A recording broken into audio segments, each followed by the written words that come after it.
Hello students, class 12th के next lecture में आपका स्वागत है। हम कर रहे हैं प्रैक्टिस पेपर का सेट डी और उसके 4 sections A B C D मैं ऑलरेडी अपलोड कर चुकी हूं और आज अपना लास्ट केस स्टडी बेस्ड जो सेक्शन है उसके 3 क्वेश्चन है 4 मार्क्स के, उनको सॉल्व करेंगे। यहाँ पर हिंदी में दे रखा है, तो नेक्स्ट स्लाइड पर चलते हैं।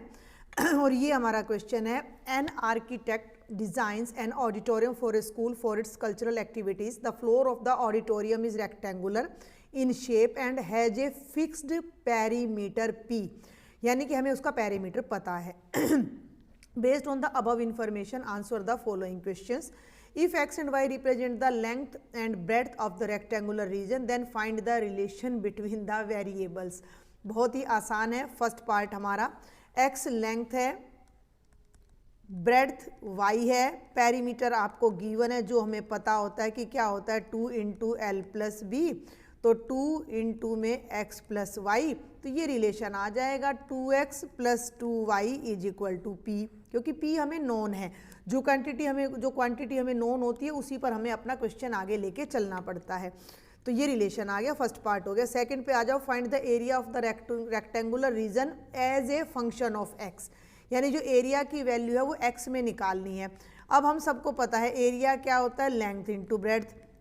लेंथ x है, ब्रेड्थ y है, लेकिन आंसर में y नहीं आना चाहिए, तो इस फर्स्ट रिजल्ट को यूज करो। यहाँ से आएगा 2y is equal to p minus 2x, 2 को राइट में ले जाओ तो आपकी जो y की वैल्यू है वो आ जाएगी p माइनस 2x बाई 2, ये आ गई y की वैल्यू।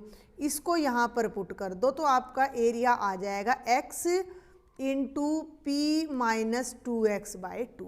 और खोलना चाहो तो आप इसको लिख सकते हो px minus 2x square by 2, और ये आपके सेकंड पार्ट का फाइनल आंसर हो जाएगा। भाई पूरे का पूरा एरिया हमने केवल x में बता दिया। और अब आ जाते हैं अपने थर्ड पार्ट पर। Find the value of y for which the area of floor is maximum. y की वैल्यू निकालें, लेकिन मैं पहले x की निकाल देती हूँ क्योंकि हमारे पास पूरे का पूरा एरिया अपना x में है और एरिया को आपने मैक्सिमाइज करना है। एरिया को आपने मैक्सिमाइज करना है, तो ये आपका थर्ड पार्ट हो जाएगा। एरिया आपको दे रखा है 1/2 into P x minus 2x square. Maxima minima के लिए डिफ्रेंशिएट करते हैं तो 1/2 x की डिफ्रेंशिएशन 1 हो जाएगी और इसकी हो जाएगी 4x। मैक्सिमा मिनिमा के लिए डबल डेरिवेटिव भी निकालना पड़ता है, तो 1/2 p का 0 और माइनस का 4, 2 से 4 कट जाएगा, -2 जो कि नेगेटिव आ गया। डबल डेरिवेटिव नेगेटिव आ गया, इसका मतलब एरिया तो मैक्सिमम हो गया। कब? जब ये 0 है ना। तो इसके लिए हमें फर्स्ट डेरिवेटिव को 0 रखना पड़ता है, तो जब मैं फर्स्ट डेरिवेटिव को 0 रखूंगी तो 1/2 into p minus 4x is equal to 0, p is equal to 4x और x की वैल्यू आ जाएगी p/4, लेकिन हमें x की नहीं चाहिए। अब मेरी बात सुनना, सबसे पहले फर्स्ट डेरिवेटिव निकालते हैं, उसको 0 करके जो पॉइंट आता था उस पॉइंट को हम रखते थे अपने सेकंड डेरिवेटिव में, लेकिन सेकंड डेरिवेटिव में तो एक्स वाई कुछ है ही नहीं, वो डायरेक्ट नेगेटिव आ रहा है। इसका मतलब एरिया तो मैक्सिमम हो चुका है। कब? जब x की वैल्यू p/4 है, लेकिन आपको x की वैल्यू नहीं बतानी, y की बतानी है, तो यहाँ पर सेकेंड में पुट कर दो कि जब एरिया मैक्सिमम है। एरिया इज मैक्सिमम कब? जब x की वैल्यू p/4 है, लेकिन उसने y की वैल्यू पूछी है, तो y की वैल्यू उस टाइम ये है, तो यहाँ पर px की जगह पर आप रखोगे 2 इंटू p/4 और सारे के बटे में 2, 2 2 जा 4, p में से p/2 माइनस करोगे, ऊपर p/2 नीचे 2, तो y की वैल्यू कितनी आ जाएगी?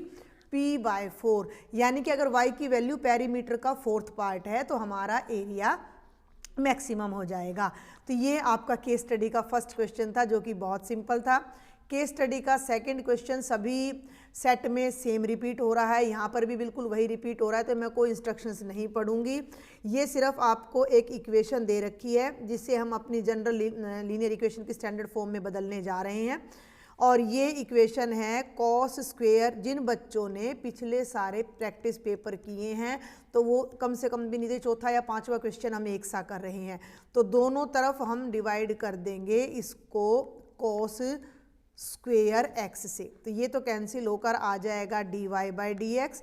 1/cos स्क्वेयर हो जाता है second square x into y, और ये बन जाएगा टेंजेंट एक्स और कोस स्क्वायर ऊपर चला जाएगा सीकेंट स्क्वायर एक्स। अब जब हम इसका कंपैरिजन अपनी इस स्टैंडर्ड फॉर्म से करते हैं dy by d x plus p y is equal to q, तो ये वैल्यू तो p है मेरी और ये राइट वाली q है। तो इसने क्या पूछा है, what are the values of p and q respectively. तो पहला पार्ट लिख दो, p की वैल्यू y का कोफिशिएंट होता है यानी कि सीकेंट स्क्वायर एक्स, और q की वैल्यू अपनी राइट हैंड साइड वाली टर्म होती है tangent x into secant square x. Second part पे आ जाओ, इंटीग्रेटिंग फैक्टर इसी के सामने बता देती हूँ। इंटीग्रेटिंग फैक्टर आपका होता है ई की इंटीग्रेशन में p, और p कितना है secant square x D x, और सीकेंट स्क्वायर की जो हमारी इंटीग्रेशन होती है वो टेंजेंट होती है, तो ये आ जाएगा e की पावर टेंजेंट एक्स, और कांस्टेंट नहीं लगाएंगे हम, बस ये हमारा इंटीग्रेटिंग फैक्टर आ जाएगा। और अब आ जाओ find the solution of given equation. Solution सब कुछ दे रखा है, सब कुछ परोस रखा है खाने के रूप में आपके सामने। सॉल्यूशन हमारा होता है, थोड़ा सा इस तरफ करके मैं करा रही हूँ, ये आपका सॉल्यूशन होता है y multiplied by integrating factor q into integrating factor dx plus c। ठीक है, तो अब यहाँ y तो एज इट इज रह जाएगा, इंटीग्रेटिंग फैक्टर अभी आपका आ चुका है e की पावर में टेंजेंट x, राइट साइड में q रखो, और तो ये आपके सामने अभी q था tangent x secant square x, तो यहाँ मैं रख देती हूँ tangent x into secant square x और e की power tangent x dx plus c। अब इसको करेंगे हम इंटीग्रेट। अब यहाँ लेफ्ट साइड में तो कुछ है ही नहीं, ये है मेन अपना, इसको मैं अलग से ले लेती हूँ i मानकर, है ना। तो ये हो जाएगा tangent x multiplied by secant square x multiplied by e की पावर टेंजेंट x dx, और मैं यहाँ टेंजेंट x को z पुट कर लेती हूँ, तो जब मैं डिफ्रेंशिएट करूँगी तो secant square x dx dz हो जाएगा, यानी ये तो पूरा dz हो जाएगा। ध्यान देना, ये टेंजेंट x हो जाएगा z, ये हो जाएगा e की पावर z और dz, और इसे अब हम बाय पार्ट्स इंटीग्रेट करेंगे। तो बाय पार्ट्स में आइलेट होता है, तो एल्जेब्रिक ये फर्स्ट फंक्शन हो जाएगा और ये सेकंड, या first as it is, second की इंटीग्रेशन माइनस फर्स्ट की डिफरेंशिएशन, सेकंड की इंटीग्रेशन और ओवरऑल फिर इंटीग्रेशन। ठीक है, तो ये हो गया z इंटू ई की पावर z, z की डिफरेंशिएशन हो जाएगी 1, e की z की इंटीग्रेशन हो जाएगी e की पावर z, एक बार फिर इंटीग्रेट करेंगे तो ये बनेगा z e की पावर z माइनस e की पावर z प्लस c1 लगा सकते हो। z मैंने क्या लिया था, टेंजेंट x लिया था, तो ये हो गया tangent x multiplied by e की पावर टेंजेंट x माइनस में e की पावर टेंजेंट x और प्लस c1। इस वैल्यू को थोड़ा सा मैं मिनिमाइज करूँगी, और इस वैल्यू को अब हम अपना यहाँ पर इसको पुट कर देंगे तो अपना कंप्लीट आंसर आ जाएगा।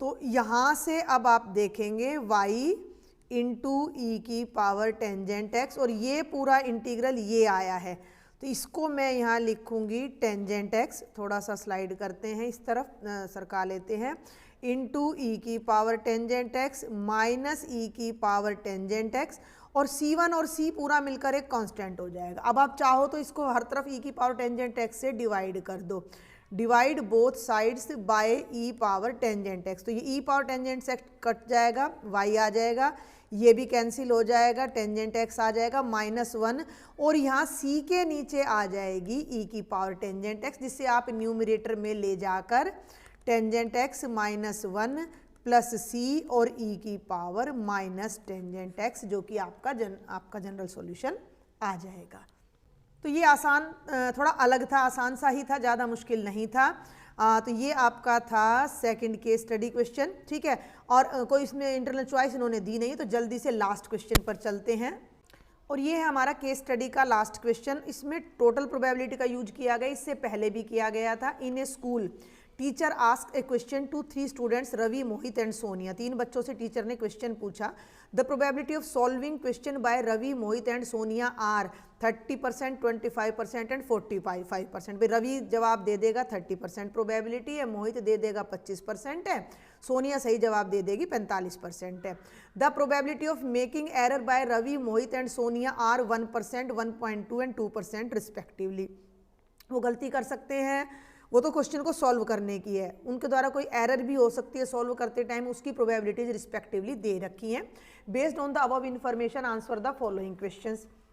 Find the total probability of committing an error in the question. तो अब आप इसको कैसे करेंगे? तीन अपने अलग अलग स्टूडेंट्स हैं, तो हम मान लेते हैं कि let E1 be the event that Ravi solve the question, Ravi solve the question. E2 be the event that Mohit solve the question, E3 be the, ये वैसे तो आपको डिटेल में नहीं करना है सोनिया, लेकिन 2 नंबर में है तो करना पड़ेगा, सोनिया solve the question। तो यहाँ से क्लियरली E1 की प्रोबेबिलिटी रवि की आ जाती है 30/100 या 0.3, लेकिन मैं आपको सजेस्ट करूँगी कि आप डेसिमल में नहीं बदलेंगे, ये हो जाएगी बच्चे 25/100 और E3 की प्रोबेबिलिटी हो जाएगी 45/100। और अब ये कहता है कि find the total probability of committing an error. तो E be the event that a student commit error, कोई भी स्टूडेंट हो वो अगर एरर कर रहा है तो उसको ए हमने नाम यहाँ पर दे दिया है। तो अब यहाँ से हमारी क्या कंडीशन आती है कि रवि की बारी आई, उसने क्वेश्चन किया और उसने एरर कर दी। ठीक है, समझ में आ रही मेरी बात? यानी कि उसको क्वेश्चन मिला और फिर उसने एरर की, तो कितनी है 1%, यानी कि 1/100। Probability of A by E2, conditional ना, E2 यानी पहले उसको क्वेश्चन मिला फिर उसने एरर की, तो 1.2% का मतलब कितना हो जाएगा 12/1000 आ जाएगा, क्योंकि 100 तो डेसिमल के उसके परसेंटेज के नाम की हो गए और 1 0 दशमलव के नाम की अपनी हो जाएगी। और probability of A bye E3 कितनी है 2% है, तो 2/100। अब जो अपना फर्स्ट पार्ट है उसको आप ध्यान से समझेंगे कि प्रोबेबिलिटी टोटल, फॉर्मूला याद हो जाए तो बहुत ही बढ़िया है, total probability of committing an error, total probability of committing an error. कोई एरर हो रही है, देखो अब एरर कैसे होगी, 3 केस बनेंगे। तो ये क्वेश्चन था, सर ने रवि को दिया, सर ने मोहित को दिया और सर ने सोनिया को दिया। मोहित ने एरर कर दी, इसने करी या फिर इसने करी, एक ने तो जरूर करी। तो ये बन जाएगा A/E1, ये बन जाएगा A/E2 और ये बन जाएगा A/E3। तो इसकी प्रोबेबिलिटी इनटू इसकी, या तो ऐसा होगा, समझ में आ रही ना बात, रवि ने किया और गलती की, या सोनिया ने किया और गलती की, या मोहित ने किया और गलती की, और या का मतलब एडिशन होता है, तो तीनों की तीनों आपस में मल्टीप्लाई होकर जुड़ जाएंगी। समझ में आ गई बात कि भाई प्रोबेबिलिटी ऑफ E1 और A/E1, या प्रोबेबिलिटी ऑफ E2 और A/E2, या प्रोबेबिलिटी ऑफ E3 और A/E3। ये लॉ ऑफ टोटल प्रोबेबिलिटी है, बहुत अच्छे से चैप्टर मैंने समझा भी रखा है, और कुछ भी दिमाग में ना आए तो डायरेक्ट भी आप इसको कर सकते हो।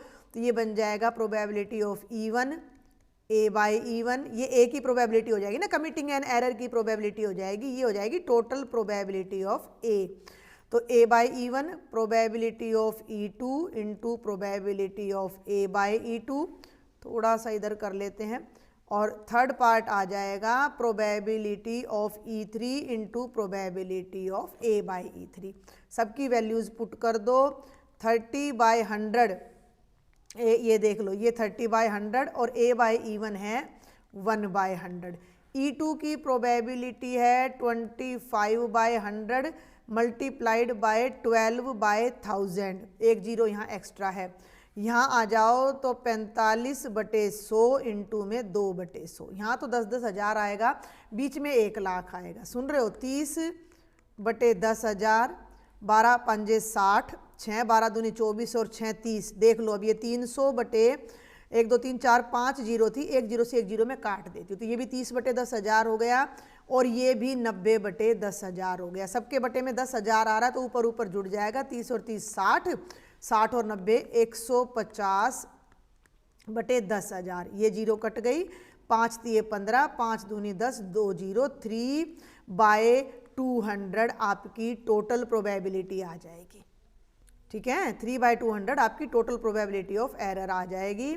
और अब जल्दी से इस पेपर का लास्ट क्वेश्चन और इस क्वेश्चन का लास्ट पार्ट देखते हैं, ये वाला। If the solution of question is checked by teacher and has some error, Bayes theorem आ जाएगी अब यहाँ। Find the probability that question is not solved by Ravi, मतलब रवि की एरर नहीं थी। तो क्यों ना हम ऐसा करें कि रवि की एरर की प्रोबेबिलिटी निकाल लें और उसको 1 में से माइनस कर दे, वो हमारे लिए ज़्यादा आसान हो जाएगा बेस थ्योरम में करना। ठीक है, तो यहाँ ऊपर वाला मैं एक बार यहाँ से इरेज कर रही हूँ और यहीं पर मैं आपको समझाऊंगी। अब लॉजिक समझ आ गया ना कि अब हम किसकी प्रोबेबिलिटी निकालेंगे, रवि की एरर की। तो पहले हम निकालते हैं कि error made by Ravi, probability of error made by Ravi, यानी कि प्रोबेबिलिटी ऑफ E1 बाय ए ले लेते हैं बेस थ्योरम में।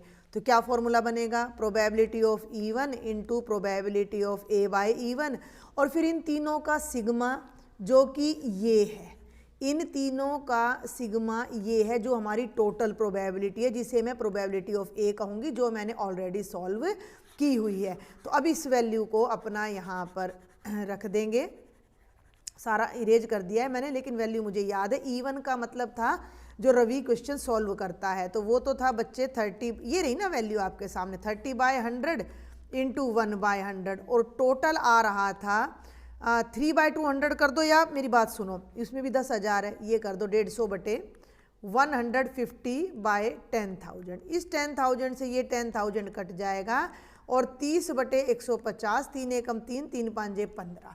ये वो प्रोबेबिलिटी जो रवि ने एरर की है। इसने बोला है कि एरर जब हुई तो वो क्वेश्चन रवि ने सॉल्व, एरर हो चुकी है, एरर हो चुकी है और क्वेश्चन रवि ने सॉल्व नहीं किया। लेकिन हम यहाँ जो प्रोबेबिलिटी निकाल रहे हैं कि error is already done, probability of error done and question is solved by Ravi, ये प्रोबेबिलिटी हमने निकाली है। अब हम निकाल रहे हैं कि error done, question is not solved by Ravi, तो वो 1 - 1/5 यानी कि 4/5 आ जाएगी।